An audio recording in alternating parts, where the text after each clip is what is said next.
everyone. Welcome to the April 15th edition of the TimeformUS Forecast. I'm David Aragona here with my usual co-host Craig Mulkowski, and this week we are taking a look ahead to Saturday's card at Keeneland. We're going to take a look at the late pick 5 sequence, which includes 3 stakes races, the Grade 3 Lexington, a last chance to get some Kentucky Derby qualifying points, the Grade 1 Jenny Wiley on the turf, and also a wide open full field in the Giants Causeway for the filly and mare turf sprinters. And Craig, we're going to have a little bit of help to go through this sequence. We'll get to that in a little bit, but looks like a pretty fun series of races. Some favorites in here that look pretty well established, but could be vulnerable when you dig through these races. Yeah, I found this sequence to be very difficult. I'll be honest, I don't know if I'm going to play this sequence or not. We'll get into that a little bit more. Just kind of depends what kind of ticket I can come up with. But it is a real handicapping puzzle, and I'm glad that we have some help. Our guest on this podcast is Michael Domabyl, who does some Keeneland coverage for In the Money Media. We had him on last October to talk about, I believe it was the Raven Run card at Keeneland. Michael, you're doing some turf pick 3 analysis at this current Keeneland meet. I know you had some success with one last Saturday. You gave out a pretty good ticket, so hopefully you can help us decipher this sequence this upcoming Saturday. Welcome back to the podcast. Yeah, thanks for having me, guys. Big fan of the podcast, listen every week. So excited to break it down with you live. I think the sequence is pretty interesting. 2 of the 3 legs of the Turf Pick 3 are in it. And I think there's some vulnerable favorites as well that we can try to get around to make the sequence pay something. Yeah, one of the difficulties of this sequence are the bookending legs, as we've got 2, basically an allowance race, an optional claiming nominators of 2 other than that was split into 2 halves, races 7 and 11, that will kick off and close out this sequence around those 3 stakes races. Michael, before we get into the sequence, I just want to ask you, since you've been, watching Keeneland for the first week and a half or so, have you noticed any trends or anything we should be paying attention to as we go through this sequence? Yeah, I think overall, Keeneland's played pretty fair. There's been one or 2 days after they get some wet weather that the dirt can favor inside speed. But I think the one thing that's great about Keeneland is even when they get a little bit of wet weather, they like to leave the turf races on, even if there's a little give in the ground. So shouldn't have to worry about that looking at the forecast. So I'd say just monitor the card early on, see if there's any speed or rail biases that can sometimes present themselves at Keeneland. But other than that, the track can play pretty fair most of the time. Well, let's dive right into the sequence. Hopefully the weather cooperates. I know there's potentially some rain predicted, but it doesn't look like it's nearly as dire as last weekend when the forecast was not looking too great ahead of that bluegrass card. Hopefully we get all these turf races in and the track is fast for Saturday. Let's start things off with race 7. It is one of those optional claiming allowance races going the 7 furlong distance. Both halves of this race that was split into 2 divisions has 11 runners in it. So there is a 2-1 favorite on the morning line in Junction. And Craig, I'm going to throw this one to you first. This is a horse that I know that you've taken a liking to. You were on him when he won that Churchill allowance race back at the end of last year. They just tried a tough spot last time at Gulfstream. I think he's getting back into the right kind of condition here, but there is some speed in this race this horse has to deal with, and I'm not sure I'd want to take that short of a price on him. Yeah, he's problematic for me because I really didn't want to like him going into this race, as I often don't when it's a 2-1 shot in what looks like a deep contentious field. But I will say this is also one of these times I'm not all that reliant on the pace projector, because even though we show it's a fast pace, as I dig through the PPs, I'm not sure I really see all that much speed in here. And for me, the key is when I see a horse like the 7 Spateful Sam on the front end, I'm not so sure he's all that fast. He hasn't been on the lead in any of his recent sprint races. The last time he led, it was in an off-the-turf allowance race where they didn't go particularly quick, so now he turns back to 7. So I actually think Injunction's going to be really tough in here. The last race didn't look too good, but that was obviously against Speaker's Corner, Fearless, both of whom have come back to win races since then. Looked very good doing so, particularly Speaker's Corner, so I'm willing to give him a pass for that line, and it was his first race off a pretty short layoff, but a layoff nonetheless. And when you look through the race and see that 109 TimeformUS speed figure, it's still actually the fastest last race speed figure in the field. So while I wanted to bet against him, that this is a race where I actually think he may wind up going wire to wire in here. And I don't know that I want to start my pick 5 sequence leaning too heavily on a 2-to-1 shot. So this may actually turn out to be a pick 4 for me more so than a pick 5. Michael, how are you viewing this opening leg of the sequence? Because it does feel like Injunction is way the horse to beat, but unless you were going to single him like Craig was getting at, when you try to look past this horse, it's pretty muddled. There are a lot of other horses you can make a case for, at least in my view. Yeah, I agree. I think Injunction's the horse to beat. And I agree that I have a tough time taking these connections at such a short price. The one thing to note about Injunction's last race that I found interesting was it was his first run off of Lasix and, faded a little bit in the lane. So maybe getting back on Lasix is going to help him and make him even tougher to beat in this spot. I do think the other speed of Spiteful Sam and then a little bit of the speed of Next as well could present a little bit of a thorn in his side. And Next is actually a little bit interesting going back to his 2-year-old year, broke his maiden in an off-the-turf race at Keeneland. So has handled this dirt track in the past and might be able to scoot away early if Rafael Bejarano isn't aggressive with Injunction. I don't think Runway Magic, the 11, is impossible, but his last 2 efforts are pretty tough to take him off of, but he's going to be a big price. Probably use him as a backup. But then for me, as a top pick, I actually landed on Candy Tycoon, the number 4. I think if you kind of pick apart his form a little bit and look at the fact that his best career race was the one that was most recently around one turn, I think that's kind of what sticks out to me about him. He can sit a good trip in behind the 3 horses who will likely set the pace. And I'd much rather have a Norm Cassie runner in Kentucky than in Arkansas. And that's backed up in the stats that I pulled for him. He's 11 of 24 with a 218 ROI on the dirt at Keeneland over the past 5 years.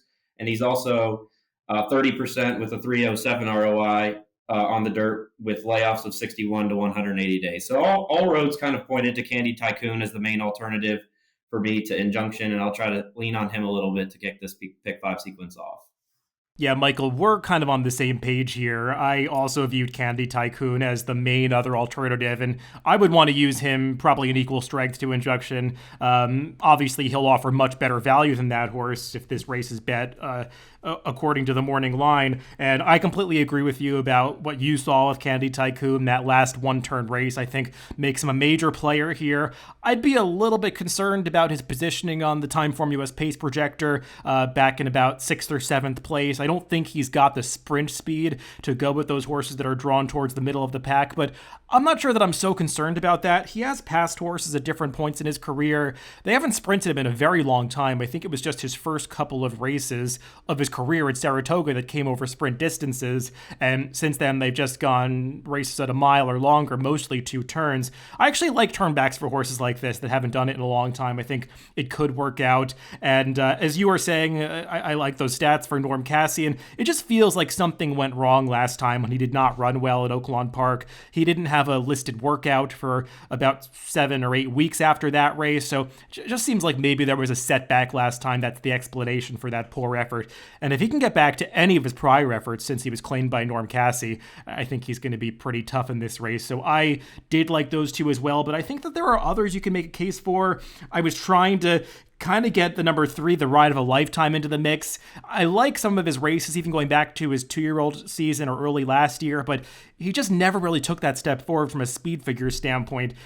He's one that would be looking to close into the pace. Craig, I know you were saying that this race to you wasn't necessarily going to play out as a race that would go to closers. Is there anybody from off the pace that you were kind of considering, or did you just mostly feel like Injunction was going to be tough on the front end? I mean, I think Injunction's going to be tough. I'm not, if some pace does develop, I'm not totally against Hear My Song. He's a horse who closed some ground as a sprinter on the dirt earlier in his career. He's been running on the synthetic, and he's been fine at Turfway. So he looked okay to me. Basquiat, who won his last race coming from off the pace at Tampa, and a pretty decent allowance with an okay figure, would be another closer, but yeah, it's just I don't have a great handle on this race. So like I said, I would likely either single. I was with you guys too. I think Candy Tycoon is the second most likely winner, but I'm not all that enamored with him either. So like I said, this would be more like a pick four for me because I'm just not a big fan of this race. I don't think I have any special insights in this one. Michael, before I move on, is there anybody else you wanted to mention here, or were you just mostly focusing on Candy Tycoon and possibly next at a bigger price? Yeah, I think that's how I'll play it. I'll probably, in a sequence like this, you have to kind of separate the opinion. Like Craig was saying, if you don't have a separating opinion, then you probably would want to skip it. So I would probably press up Candy Tycoon and use the 5, 6, 11 as backups, and kind of hopefully Candy Tycoon comes through and sets the sequence off on a good start. Let's move on to the next race of this Pick 5 sequence, over to the turf course for a full field in the Giants Causeway for the fillies and mares going 5.5 furlongs on the grass course. And this one seems like it's going to be a war as we've got some pace signed on. We've got a lot of horses that want to kind of race in that stalking to mid-pack position. It seems like it's going to be a pretty congested pack moving down the backstretch for that far turn. Michael, I'm going to throw this one to you first. Even though it's a large field, it does seem like there are some clearly defined favorites in this spot. Yeah, I completely agree. I think the three main contenders, Campanelle, Change of Control, and LZ, are really going to separate themselves in the wagering. And of those three, I think LZ is probably the most vulnerable. I think with this 14 horse field and horses like Ambassador Luna and Headline Hunter in there, she's going to get a little bit more pace pressure than she has, and she's going to have to exit the friendly confines of fairgrounds where she's seen so much success. So of those three main players, I would be the least likely to lean on LZ. Campanelle, she seems like she's kind of just been using her North American starts as a means to an end to get back to the main targets, which have all been overseas at Royal Ascot or other tracks in Europe. So while she's super talented, and I think she could definitely win if she shows up with her best, I don't necessarily know that they need to win this race. So with the target being at Royal Ascot. And so I think of the three main contenders, Change of Control, the number 5, is the most likely winner. She definitely likes it here at Keeneland, winning the last 2 renditions of these expensive overnight or grade 3 stakes races for fillies and mares turf sprinting at Keeneland. And in her last, she kind of just got off slow, and that's probably what caused the difference between her and LZ and Going Good in taking down the stakes at the fairgrounds. So I think of the three main contenders, Change of Control is the most likely. I also think Going Good is got to be used. Brad Cox at Keeneland is something he's targeting all the time as well, and she's going to be the biggest price of those 4 that I've mentioned so far. And since I give Going Good a shot, I have to throw in Star Divine, the number 2. She shouldn't be anywhere close to 30-1. If she can take a step forward from 3 to 4, her start in the Galway, where she beat Going Good and Illegal Smile and Bye Bye, who have done good things since, I would want to use Star Divine somewhere on my tickets as well, just in case she can light up the board and takes a step forward on that move to from 3 to 4. Craig, what was your view of this one?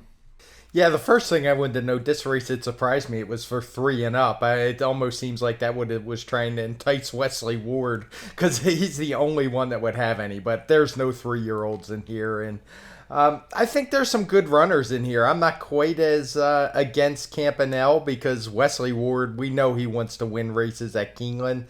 I remember that race well last year when she ran in this, I think it was the same race. Oh, no, it was the Franklin. And she ran really well that day. I thought it was kind of puzzling how she was just taken to the back at the start. She had shown speed in her other starts. But I'm assuming something went amiss that day because she disappeared from the entries. And we know Wesley brings them back running, so I think she's a must-use on the tickets.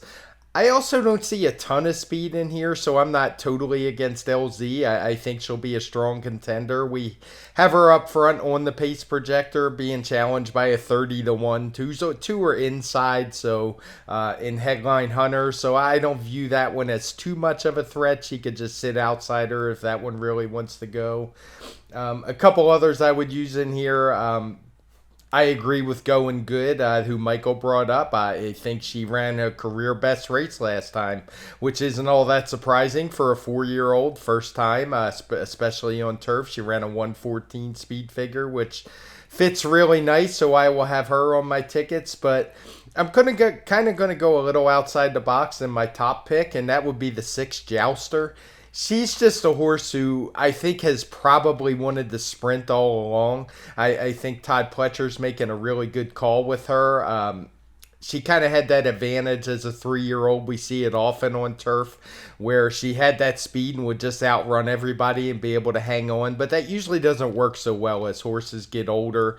It didn't for her. I also thought she got a really puzzling ride last time where she was kind of taken back off the pace, notably flattened out late, but I think the sprint is going to be right up her alley. I don't think she necessarily has to be on the lead. I think she could probably rate a little bit in a sprint race like this, so I'm going to take a shot with her, kind of the newcomer to the sprint division. Yeah, I'm going to side a little bit more with Michael's take on Campanelle in this one. It does kind of feel like she's prepping for something here. It also felt like she was prepping for something last year when she tried that Franklin County in October. She didn't make her start in the Breeders' Cup. I believe there was some kind of setback, but it just does feel like when she comes off these layoffs, they're looking to get her overseas. That's where she's run her best races. I mean, if you just take out all of those European efforts and look at her U.S. starts, she's not really one you can justify as the favorite in this race. She's never run that well in this country, at least not up to the standard that she's displayed over at Royal Ascot. So she's a difficult call for me. She's also a horse that on occasion hasn't shown that much early speed.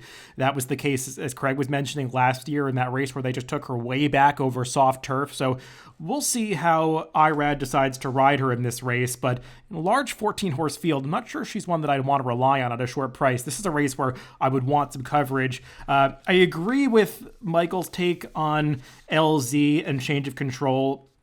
LZ just seems like a horse that absolutely loves the fairgrounds. I mean, if you break down her overall turf record, she's run 13 times on the turf. 7 of those have been at the fairgrounds, where she has 5 wins in 2 seconds, never out of the exacta. Everywhere else but the fairgrounds, she's got 6 turf starts with a win, a second, and 4 off the board finishes. So it just feels like she really loves that venue. And I think Change of Control is one that can really take her show on the road, as you guys were saying. She's just really solid. She's run well at Keeneland in the past, but she just runs well everywhere. And she's the kind of horse that I think rarely gets the respect that she deserves. She probably should be the favorite in this race, and I doubt that she's going to be because of the trainer not being high profile. A lot of people always not trusting this jockey, even though he generally gives her good rides. So I do view Change of Control as the horse to beat in this race, and she'd be an A for me for sure. As for some of the other bigger prices, I did take a long look at Star Divine, the horse that Michael mentioned at 30-1. I'm not totally against her either. I mean, if she's anywhere near that price, I don't see how she could be. But if she is, she's definitely one that I would want to include here. She has never run a speed figure that puts her in the mix, but I saw all the same things about the field that she beat last time. And I go back to that career debut at Aqueduct when she was a fresh horse. That she wasn't beating much that day, but that's a race that's worth going back to watch because she displayed an impressive turn of foot that day to go from about last to first in the blink of an eye. So she does have some real potential to be a nice turf sprinter, just has to take a step forward in her first start as a 4-year-old. As for that Todd Pletcher horse, Jouster, I initially was kind of drawn to her in this race because I, on the surface of things, kind of do agree with Craig that I think the longer two-turn distances can sometimes expose her stamina a little bit much. She's not a horse that really wants to go a step beyond a mile, so the turn back is okay. The turn back all the way to 5.5 furlongs to me is a little severe. I'd like her more going 6 furlongs, or maybe even the 7 at Belmont. That seems like the kind of distance where I think Jouster could be most successful, but turning all the way back to 5.5, I think it's really tough for a horse like this with other speed in the race, true turf sprint speed like LZ and Headline Hunter. Jouster is almost certainly going to have to come from off the pace this time, and I was looking up some stats for Todd Pletcher. Going turf route to turf sprint with non-maidens, he's just 5 for 45 over the past 5 years, 11% with a 77-cent ROI. So we'll see what kind of price Jouster goes off at. I mean, she's got Flavian Pratt aboard. She's 12 to 1 on the line.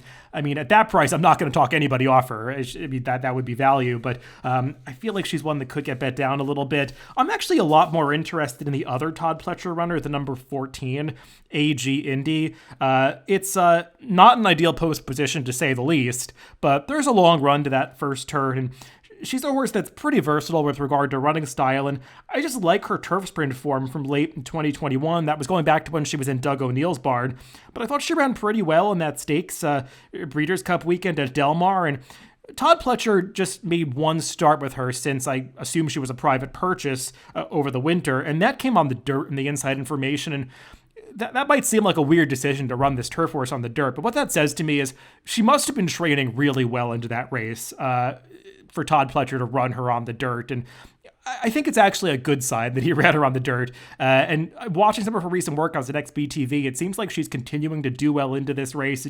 And she could be a little bit dirtied off that race on the wrong surface. She's got to improve to beat some of the bit larger profile name horses in this race. But I feel like she could fly a little bit under the radar. So she's one that I would definitely want to include as well. Guys, is there anybody else that we didn't mention here? I know we covered a lot of ground. Michael, you went first, so I'll just throw it to you. No, I think we hit on most of the field, so hopefully the winner was somewhere in there. But I think the kind of the theme of this race to me is that there's a lot of horses playing a road game. You know, you've got LZ not running at the fairgrounds. You've got Hear My Prayer and AG Indy to some extent not running at California, and Campanelli not running in Europe. So change of control, kind of with the fact that she's shown the best form at Keeneland, is kind of one of the themes of the race for me. Yeah, and for me, I just think it's a race where I don't want to lean heavily on the favorites. I'm going to spread pretty wide in here, but I'm going to lean on price horses like Jouster. I do like your AG Indy. He would definitely be on my ticket, so I'm going to look for a score, and if I get through, I'd have to be almost dead right on the next couple. Well, let's move on to the next few races into the Grade 3 Lexington, the middle leg of this Pick 5 sequence, going a mile and a 16th on the dirt course for the 3-year-olds. I believe the winner of this race will accrue 20 Kentucky Derby qualifying points, and there are plenty of horses with points already in the bank in this race, so maybe some that could catapult themselves into the Kentucky Derby with a victory here. We'll see how that works out. It does feel like a lot of horses are running in the race this year for that reason. That's not always the case, or it hasn't been in recent years with the Lexington, but it does feel like this year's Lexington could play out as a Kentucky Derby prep. Craig, I'll throw it to you first. How are you viewing some of those horses that are coming back on short rest to try to get those Derby points? Are you skeptical of them, or do you just think they're coming out of tougher races and are the best horses? That's kind of the road I leaned on, that they're better, and I would expect a big effort here because they're going for the Derby. Now, maybe that doesn't translate to coming back again on short notice in 3 weeks if they were to get enough points, but I'm not against horses coming back on short rest generally. I think the main horse you have to make a decision about in here is the morning line favorite, Tawny Port, who comes in with a really good TimeformUS speed figure of 119 when running second to Tis the Bomb in the Jeff Ruby Stakes. And I just wasn't sure what to do with this horse. It's the kind of horse, if he was 10 to 1 on the morning line, I would bet him off that synthetic form, because even though most of his good efforts, he's, in the exacta all 3 times with 2 wins, and his dirt race looks bad. Speed figure wise, the dirt race kind of fit in. He's kind of been improving every time out, but at a short price, I'm going to take a shot against him. I don't want to try to get that synthetic form home at a short price, so I would be against him. And the horses I wound up leaning on are the ones who were trying to get those Derby points. I'm really interested in Ethereal Road. I know we both liked him a lot in the Rebel. That was a pretty tough defeat to take at a big price. And then I didn't like him at all in the Bluegrass because I thought the Rebel was a pretty weak race, but this is more like the Rebel than the Bluegrass, a lot more like it. And I actually went back and watched the replay of his race, and he actually makes some nice runs in spots, particularly around that second turn. He had a wide trip all the way around, and he still ran a 111 TimeformUS speed figure in a good field. Obviously, Zandon or Smile Happy in here would be very low odds on horses, so I think the 7th beaten by 11 lengths is a bit deceiving because he was right there at the top of the stretch after making that move. So I'm not against him at all, and I think he fits really nicely in here. The other horse coming back on short rest, or not short rest, but looking for those Derby points, and I guess it is short rest, is Call Me Midnight. And races like this, even though we don't have it as a fast pace, I do suspect some pace is going to develop in here. Riders will probably get aggressive, and that Louisiana Derby was just a really good race from a speed figure perspective. Call Me Midnight, the waters got a little deep that day, but I don't see any reason why he couldn't fit here in the Lexington and be a force if that pace does get a little hot up front. Yeah, I agree about Call Me Midnight being one of the best horses in this race, but Michael, I don't know about you. When I look through this field, I have trouble finding who the speed is going to be, and I just really worry about the trip for a horse like Call Me Midnight, who has absolutely no speed, is drawn in the outside post, is going to have to probably go back to last early. I mean, there are very few horses, if any, in this race that have done successful running on the front end, so I wonder who is going to get aggressive, if anybody, in here, because it's really hard to figure out how this pace scenario is going to unfold. Yeah, I definitely would characterize it as a murky pace situation because it's not like there's no horses with any early speed. You have horses like Major General and In Due Time and Strava, the two of those putting blinkers on, so you think they might be forwardly placed, and the jockeys probably see the same thing we're seeing as, oh, maybe if I get aggressive, I can get to the lead and I can wire this field. And sometimes when that happens, that one or two or three of them think the same thing, and then the pace heats up and can set up for a closer. So in a murky pace situation like that, I kind of want to have like an opinion of what could happen in both situations, right? So if that situation presents itself where a couple riders get aggressive, seeing a lack of pace, I really do think it would set up for Call Me Midnight, and I think he's the best closer in the race. And I like the cut back to a mile and a 16th from the 9.5 furlongs of the Louisiana Derby. And if in that situation, I think the race would look a lot like the Lecomte, where he was able to close down Kentucky Derby probable favorite Epicenter. So in that scenario, I would like Call Me Midnight, and so that would be one situation in my mind. The other situation in my mind would be maybe one horse gets aggressive and tries to wire them on the lead, and I want to try to take the most interesting of those front runners. So I actually landed on the number 8 Strava as my top choice. So I know on paper he looks a little bit slow, but kind of breaking down his 3 races, I actually like all 3 of the efforts. He won his debut over the track at Keeneland, which actually led to him being a very expensive purchase at the Keeneland November sale. Came back on a sloppy track, had a bit of a bobble at the start at the fairgrounds, and then last time ran into Cyberknife after breaking through the gate before the race, which probably took a little bit of wind out of him. Cyberknife came back to win the Arkansas Derby, and the one thing that I really like about Strava is if you watch his races, a lot of the times down the lane, he kind of hangs on his left lead a little bit and doesn't seem to be finishing off his races. But once he does get onto his right lead, he really levels off and runs well. So maybe with adding the blinkers, I'm not this self-proclaimed horse expert in terms of that piece being the missing piece for him turning his form around. But I do think maybe adding the blinkers, if he can level off and stay on his right lead down the lane, I think he has the pedigree underneath to support this mile and a 16th distance as being really what he wants to do. And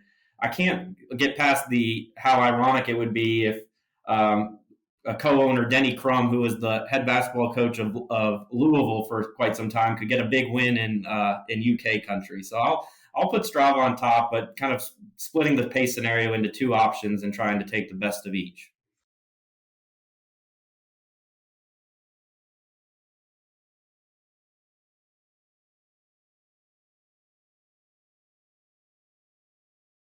You make some really good points about Strava at what could be a big price in this race. Yeah, he ran a competitive speed figure last time, and as you said, there were things to like about that first route attempt. So if they do get aggressive with him, I think that potentially makes him a player in here. Before I get to my crazy pick in this race, neither of you mentioned the number 2 In Due Time very much. Craig, how are you viewing this horse? He's arguably the one coming off the best result in a Kentucky Derby prep, having finished second in the Fountain of Youth last time. And he's not some quick turnaround, though I think it's a little weird that they didn't run him in the Bluegrass after initially kind of penciling that race in. They're running in an easier spot instead. He's another horse that could maybe be forwardly placed in here with Paco Lopez aboard. What do you do with him? Personally, I'm not going to use him. I can see why people would. I've just never been all that high on him. I mean, he looked decent in the allowance race, but I think that Fountain of Youth is a little bit overblown. That was the race with the spill, if I remember right. Simplification. And matter of fact, I think his rider kind of caused it that day. I know there's some debate about that, but I just thought he ran okay. I didn't think he was anything special in there, and I'm going to be against him of the shorter prices. A couple things before I turn it back to you for your long shot pick that I did want to mention. Tawny Port, who I brought up, that Michael didn't even touch on, so I'm assuming he doesn't like him at all. Even though he ran that big speed figure last time, and it's legit. They did run faster than the older horses did. Some really good synthetic older horses that day. I do think a lot of that was due to the really fast pace. It was one we could have used that pace designation and broke it out, knocked it down a few points. That's another reason I'm against that horse. And as for Strava, I totally agree with Michael. Of the long shots, he's the one that I think has a decent chance in here. I haven't taken the time to go watch the replay. I'm not sure if it's even on the replay, but it says he broke through the gate last time, which is never a good thing. And it seems like he ran okay. And has already been mentioned, Cyberknife ran a good speed figure that day. He came back to win the Arkansas Derby at a pretty nice price. So, yeah, I think that race is pretty strong. Yeah, with regard to the two favorites, and just briefly my takes on them, Tawny Port, kind of what you were getting at, Craig. I don't totally trust the figure from last time. I guess it makes sense for Tiz the Bomb, who has hinted at being that kind of horse, but seems a little high for some of those in behind. I agree with you about the fast pace, maybe setting up that higher speed figure. So to me, Tawny Port's got to prove it on the dirt. And also, I was looking up some stats for Brad Cox. This is just not something he does. Wheeling horses back in less than 20 days in graded stakes races. He's 0 for 6 over the past 5 years, with just a couple hitting the board. The size of that sample being more telling to me than the fact that he has 0 winners. So I'm a little bit skeptical of Tawny Port. And In Due Time, it just feels like the connections are not handling him with a ton of confidence. And I didn't like one of the recent workouts I saw on XBTV. I'm just getting some weird vibes from this horse, so I kind of wanted to go in a different direction, even though he does project to get a good trip breaking from the inside with a little bit of tactical speed. As for the others, I wanted to look for some prices in this race and do a little bit of shopping for a horse that I think is guaranteed to be in that double-digit or greater odds range. So I'm going to try to make a case for the number 1, Midnight Chrome, who I know looks completely ridiculous from a speed figure standpoint because he's never even broken into the triple-digit TimeformUS speed figures. He's never gotten above a 75 buyer. But I just feel like this is a horse that's coming into the race very underexposed. He ran on the turf 3 starts as a 2-year-old before getting over to the dirt for his first route attempt on the dirt in the Remsen. And I didn't think he ran that badly in the Remsen. I know the pace was slow, and maybe that aided him in holding on for third that day. But if you go back and watch that race, I mean, he tried to quicken and go with those two leaders, Mo Donegal and Zandon, through the final eighth of a mile and just kind of got dropped by them in the last furlong. But I really didn't think he was totally outclassed in that race. Didn't get a huge speed figure for it, but like I said, he was beaten 10 lengths by Zandon. I mean, Craig was making a case for Ethereal Road, who was also beaten 10 lengths by Zandon. It just happened much more recently, just a week ago, as opposed to Midnight Chrome, who faced those horses about 4 or 5 months ago at this point. To me, Midnight Chrome's last race feels like it was purely a prep. They put him back on the turf. Based on his Remsen effort, I think he can run as well on the dirt, if not better on the dirt. And that turf race, there are no pace figures in TimeformUS, but if you go back and watch it, it was dominated towards the front end. The horse that won wired the field, and Midnight Chrome broke slowly, was just running at the very end of the race. I think he's going to move forward off that. John Service has great turf to dirt stats, and especially in route races.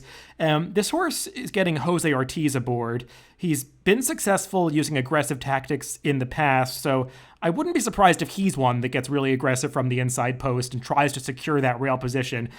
He's the kind of horse I would want 15, 20, probably 20 to 1 on, because he does really have to improve to beat this field, but I just am a little bit skeptical of a lot of the favorites and wanted to search for some value. And one other horse that I think is a little interesting is the number 10 Dash Attack. I couldn't quite make enough of a case of him to make him my top pick in this race. I kind of have him underneath. He's a horse that I would use more as a B or C type in a pick 5 sequence. But Dash Attack is getting a big rider switch to Flavian Pratt. And I didn't love the trip he got last time in the Rebel. Maybe you just don't want horses out of the Rebel in general because it hasn't come back as the strongest race overall. But I just thought he was never really put in a position to be competitive that day. He was visually impressive in that Smarty Jones. That Smarty Jones hasn't necessarily held up over time as the strongest Derby prep, but if he's going to take a step forward, I think it could be with this rider switch, and he's another one that figures to get dismissed at a generous price in this race. So yeah, I'm just kind of getting at the fact that I think there are a lot of ways you can go in this Lexington. Yeah, and no doubt about it. And for me, this is the key leg to the sequence because I don't want any parts of the favorites. If they beat me, they beat me. Like I said earlier, I would recommend people watch Ethereal Road because I don't think the running line actually matches what you will see on the replay. I do think he ran better, but I have no problem with any horse that anyone would pick in here because I think it's a pretty wide open race. The pace situation's murky as we discussed, so really nothing would surprise me in here. Let's move on to the Grade 1 Jenny Wiley, the future race on this Saturday card at Keeneland. Back over to the turf course for the fillies and mares, going a mile and a 16th, and it's just a 6-horse field signed on. Chad Brown's got this 2-headed beast entered, and they seem pretty difficult to separate, Michael. Shantasaro, who I believe is listed as the slight favorite on the morning line at 6-5, and Regal Glory, the winner of the Grade 1 Matriarch last year, at 7-5. I guess Regal Glory has the recency edge, but they both have the credentials to be the Jenny Wiley winner. Yeah, I think in the last race we talked about not being surprised if anyone wins. I think this race I would be very surprised if Chad Brown didn't win because Shantasara and Regal Glory both have plenty of merits that make them head and shoulders above the other 4 runners that are signed on at this point to compete in the Jenny Wiley. I give the slight edge to Shantasara just because of I think she has a little bit more upside still as a newly turned 4-year-old. Her swan song of her 3-year-old campaign in the QE2 was a sublime performance, dominating that field that had on a turf course that had a little giving the ground, which who knows she might get again on Saturday. Whereas Regal Glory has the recency edge on Shantasara, but I don't think there's any more upside on her page where she's been consistently running TimeformUS speed figures around 120, but has been doing so and looking very good in the process. So I think Shantasara is kind of using this as a jumping off point to a bigger campaign down the line for this year, which will probably include races like the Just a Game or the Diana. Whereas Regal Glory is really good right now, and could just be a little bit better than Shantasara on the day. So I would try to just lock it up with those two and move on with a slight edge to Shantasara. Craig, can you find any chinks in the armor of the Chad Brown duo here? No, and I tried. I just couldn't come up with anybody. Particularly, there's not a lot of pace in here. I even tried to separate the two Chad Browns a little bit, thinking maybe Regal Glory would have a bit of a pace advantage because she's shown the ability to lay a little closer than Shanna Sara has. But in a small field like this, I don't think it's going to matter. Shanna Sara, it should be noted, she was running those 120 speed figures as a 3-year-old. Now she's 4, so I agree with Michael. There's more upside to her, so I'm just going to use these two. I'm not going to try to weight them separately. I'm just going to assume one of them's going to win and move on. Yeah, that's kind of how I was viewing it too. Shantasar is the one with all the upside as she makes her 4-year-old debut. I guess the question with Shantasara is that she's never met a rival of the quality of Regal Glory. No disrespect to her Chad Brown stablemates like Technical Analysis and Higher Truth, but they haven't really proven that they're grade 1 type horses, and Shantasara did beat that former rival pretty soundly in her final start of 2020, but Regal Glory, I mean, she's really taken a step forward recently, and I know this was a horse that they were thinking about retiring and making a broodmare this year, but they just kind of couldn't do it because she was in such good form over the winter. They almost had to commit to a 6-year-old campaign for her, and I love her recent races. I thought that she signaled that she had taken a big step forward in that De La Rose last summer at Saratoga, where she overcame a pretty unfavorable pace scenario to get up to win very impressively. I know she got beaten by her stablemate Blowout in the First Lady, but I mean, Blowout's a pretty game horse in her own right, and since then, Regal Glory has just been untouchable. I know she was not facing a good field last time in the Pegasus World Cup, filly and mare turf, but she blew the start that day, was shuffled back early, made that big looping move. I mean, she was much more the best than the 2.5 length winning margin. So it does feel like she's coming into this race in great form. Of the two, it does feel like Shantasara is going to get bet down a bit more. So maybe from a price standpoint, I would make Regal Glory a slight top pick, but it does feel like this is a race where you have to go too deep to get through it in a pick 5 sequence. Yeah, the other note I wanted to make about Shantasara, and my one reservation with her is this might be a little short for her. When you look through her PP, she's not succeeded very well when she runs at these shorter distances. Even her one of her early wins came in a weird overseas claiming race at 1 mile and 3/16. Her 2-year-old stakes win was at 1 mile and a quarter, and all her successes here have been at 1 mile and an eighth all the way up to 1 mile and 3/8. So maybe the turn back, that's kind of why I was thinking that Regal Glory might have that speed edge and get the jump on her, but not so much so that I would want a single. Yeah, I don't think there's a whole lot left to say about the Jenny Wiley, so let's close things out with the final leg of this pick 5 sequence, the other division of that allowance race that kicked it off. The 11th race, going 7 furlongs on the dirt, optional claiming 62,500, non-winners of 2 other than the allowance condition, and I'll kick this one off, just kind of taking a look at the favorite in this race, the number 4, Highly Motivated, who is a horse that I guess is one of the more anticipated competitors on this card, having last competed in the Kentucky Derby. And it's not like he was a ridiculous entrant in that race. He was bet down to 10-1 in the Derby, and we haven't seen him since then. He did finish 10th that day, kind of splitting the field. But this is a horse that came pretty close to beating Essential Quality in the Bluegrass 2-back. So Highly Motivated does have a lot of quality. It's just whether you trust him off the layoff, turning back to a sprint distance. I think 7 furlongs is actually a good trip for this horse. The Derby distance of 1.25 miles always seemed like it was going to be a little bit out of his range, so I do view him as a miler type that would be logical to start going 7 furlongs, but I don't know. It does feel like this horse is going to take all the money going out for the Chad Brown barn, and there are other horses to consider in this race that are not that far off from a speed figure standpoint, and I was looking up some stats for Chad Brown, specifically with regard to the situation with Highly Motivated. Coming off layoffs of 180 days or more over the past 5 years on the dirt, going from route to sprints, Chad is just 4 for 32, 13% with an 80-cent ROI.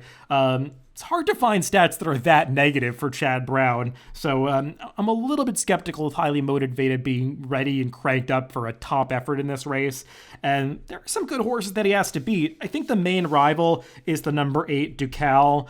I've never been the biggest fan of this horse, but he did run well right out of the box last year. I mean, he was a game second in his debut, and after that, he just started posting some really nice speed figures against some pretty good horses. Baby Yoda, Olympiad, Cody's Wish. You could say that he should have won more than 2 races at this point in his career, given some of the speed figures that he's been running, but maybe returning as a 4-year-old, he's going to be ready to take that next step. And I'm not saying anything too clever here. He's going to be the clear second choice, I would imagine, even though he's 5-1 in the morning line, as he is going out for the Brad Cox barn. So he'd be the one that I think is the main alternative, but it's not like there's that much pace in this race. You might want to look for a horse with some speed. Michael, I kind of threw you a dud race from a wagering standpoint with the Jenny Wiley last time, so I'll go to you before I get Craig's take on this one. How are you viewing the favorites, and would you want to take a shot against Highly Motivated?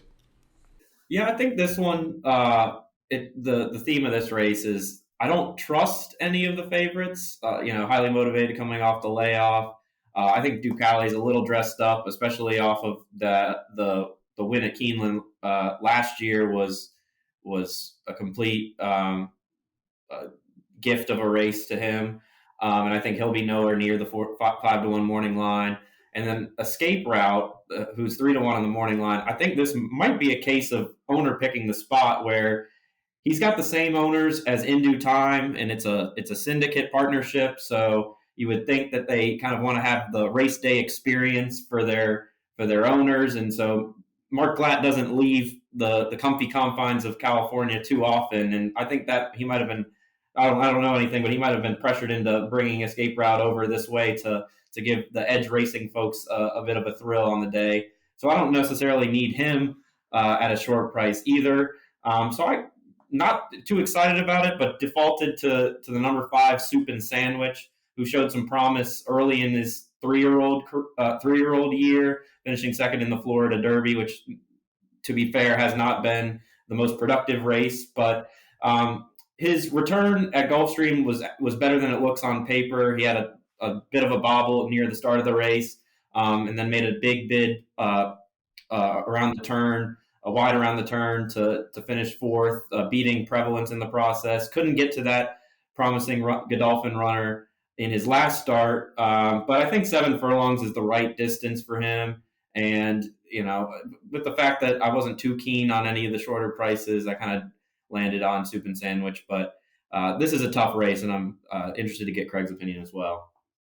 Yeah, I actually like Ducalin here. I think he's a horse who showed a lot of promise last year. For some reason, he kept winding up in races with no pace. We have a lot of blue fractions on there, but I like how he's drawn here. He's outside the other speeds in Escape Route and Violent City, and I just think he's going to work out a really nice trip and has the talent. Now, I'm not going to single him or anything because I don't think he's that big of a cinch, but I will probably make a win bet on him if he's at that 5-1 price.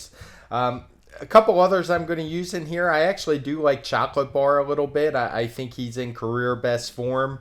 I think the mile was probably a little bit too long for him, but we saw what Prevalence came back to do off of that win. He looked really good. And 2 back, he lost to Collaborate, who was able to run a good second to Wayburn on that Florida Derby stakes card. So I thought Chocolate Bar is a pretty good contender in here. And I'm with David. I'm very skeptical of Highly Motivated in here. Maybe I still have the return of search results too fresh in my memory.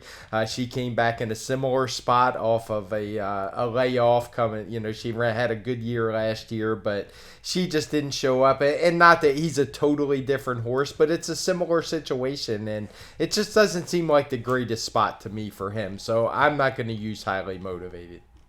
Yeah, Michael, I think that was some good detective work by you on the number 2 Escape Route. I was kind of wondering why he was in this race coming in from California, and I think that's a really good observation about his ownership group potentially wanting to run here. Not that that's to say he has no chance, because I think Escape Route fits this race pretty well from a pace standpoint. It's just a question of whether you can translate some of those California speed figures to Keeneland.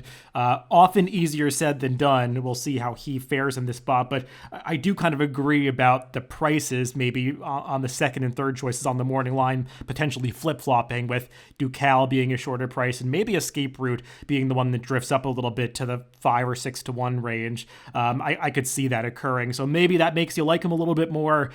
He's not a horse I would want to be completely against here because I do think he can wire the field. We'll see how that works out, but I did not trust him enough to lean on him in this spot. As for some of the horses that you guys mentioned, Soup and Sandwich, who is the other horse that competed in the 2021 Kentucky Derby. I don't want to give him the short shrift because just mentioning highly motivated, there are two horses that fall into that category in this race. But Soup and Sandwich and Chocolate Bar both come out of the same race behind Prevalence at Gulfstream Park last time in early March. And when I go back and watch that race, the horse that I wanted most out of there is the one that actually finished right behind them, the number 3 Awesome Jerry. And I think he's going to be by far the biggest price of that trio.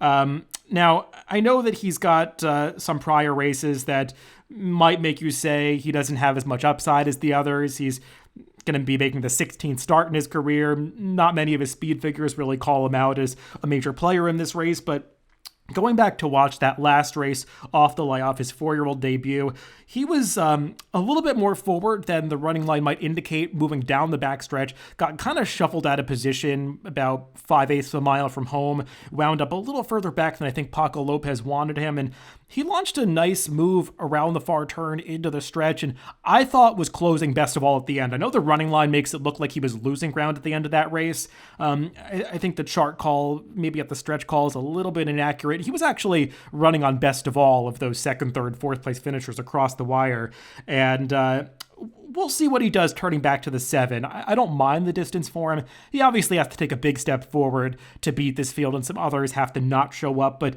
I just thought his last race was a real step forward for him. So he's one that I would want to include as kind of a B or C type if he's going to be around that 20 to 1 morning line price, which I think could be the case in a field where there are some horses that have to garner a lot of support. But yeah, reluctantly, I'm kind of on the same page as Craig here, where I feel like Ducal is the best alternative to Highly Motivated, though I would hope that there is some difference in price between them. I would not like it if Highly Motivated was 7 to 5 and Ducal was 2 to 1. That would kind of suck all the value out of the race for me.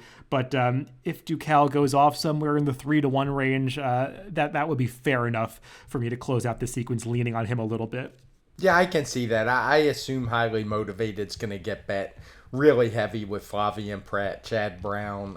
So I don't think they're going to be that close. I mean, you always got to watch the board, but you won't be able to see that for the pick 5, of course.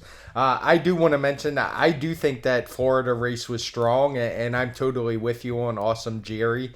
I would much prefer him to Soup and Sandwich. That one just doesn't seem the same horse to me he was when he ran so well in the Florida Derby. Maybe he got thrown to the wolves in the Kentucky Derby, but he just hasn't looked the same. He ran okay last time, but I didn't see anything that would make me think he would turn the tables on Chocolate Bar, and if a horse is going to do it, I would prefer Awesome Jerry from that Florida allowance.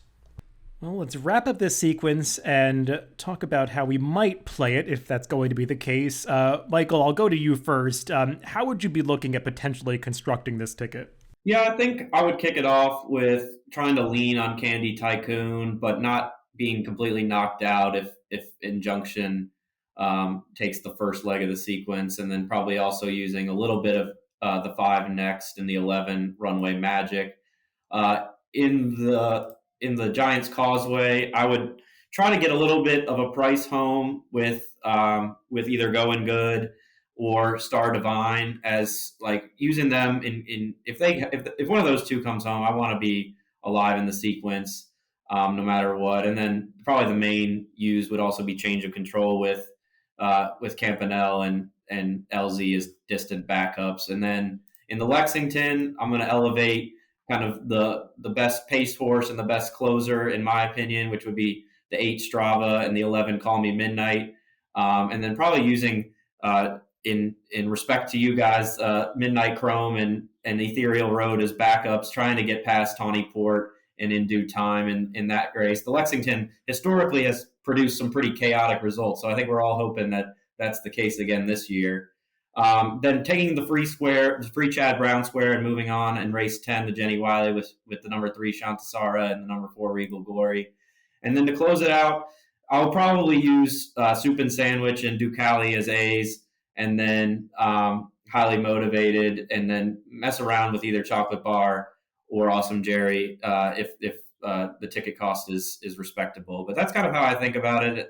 There's a lot of favorites that could win, but I'll probably limit myself to only one of those shorter prices happening, and hoping to link it up with my opinions in the other legs. Craig, I know you were saying this wasn't the most appealing sequence to you, and the first race kind of made it tricky to construct a ticket. Would you be looking at breaking out of potentially a different pool? How are you viewing that? Yeah, I am most likely to play a pick 4 because I just, like I said, I don't have any special insights in this race. The first race that kicks it off, I think Injunction is probably going to be bet really heavily, and I just couldn't go against him all that strongly. I think he's going to run a pretty big race in here, and I think he's going to probably win. So, but not enough that I want to start off a pick 5 sequence and see it go down in flames if I'm wrong about a horse who's going to be probably 8-5. So most likely I'm passing this one. In the turf sprint, I'm going to spread quite a bit. I would use the Wesley Ward horse a little bit. I'm forgetting the names now for whatever reason. Campanelle, my computer was acting up. I would definitely use Change of Control. I'm going to lean on Jouster a little bit, looking for a price, as I mentioned. But I'm not going to totally dismiss Going Good. I like your selection, AG Indy. I think that she's got a big shot in here. And I don't want to lose if LZ wins either. So I'm going to use at least 5 horses in here in varying degrees. The Lexington, I'm pretty much going to lean on Ethereal Road and Call Me Midnight, the horses who have been on the Triple Crown path all along. I think this is a pretty major step down in class. You can see it in the TimeformUS race rating of only a 111. I'll use Michael's pick, Strava, and there's no way I'm not going to throw your Midnight Chrome in, who's going to be a huge price. So spreading pretty widely in here. So, and the reason I spread in those two because I think the 10th is a free square, as we talked about, not as a single, but just using the 2 Chad Browns. I don't want to go any deeper than that. I don't see anyone else winning.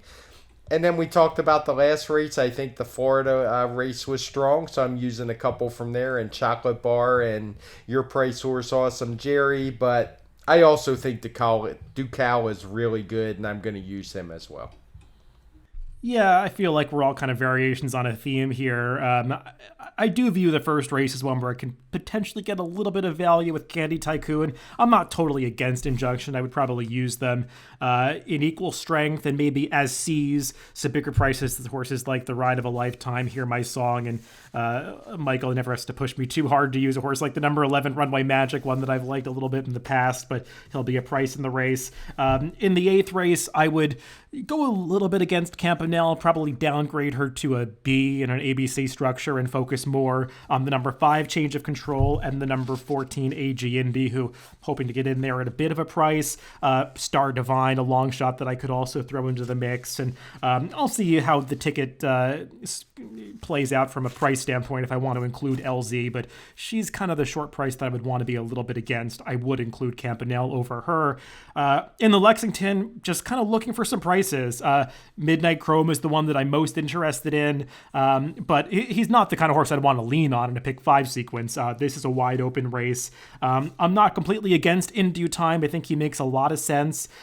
He's actually my second pick in this race when I did my preview on DRF's YouTube channel, but I just don't totally trust him. I'm more against Tawny Port than I am In Due Time. I would use Dash Attack at a price. I would use a little Call Me Midnight.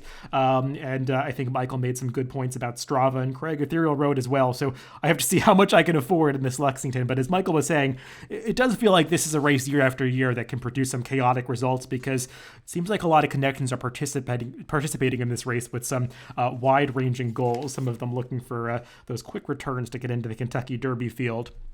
Jenny Wiley, just using those 2 Chad Browns and moving on. And in the last leg of the sequence, I wish I could get more creative. I just kind of go to Ducal and Highly Motivated as the two most likely winners. I do prefer Ducal, who I think is going to be the better price. I'd lean on him a little bit more and try to downgrade Highly Motivated a bit. And the one long shot that I could make a case for was Awesome Jerry, but I find it difficult to build a strong case for a lot of the others. I would use a little bit of escape route because I do think there's the potential for him to wire the field, but I have trouble placing a lot of trust in that California form coming to the Midwest. So that's a look at this pick 5 sequence. Michael, I want to thank you for taking the time to join us this week. Some good insights as always. Yeah, I appreciate you guys having it on. It was fun.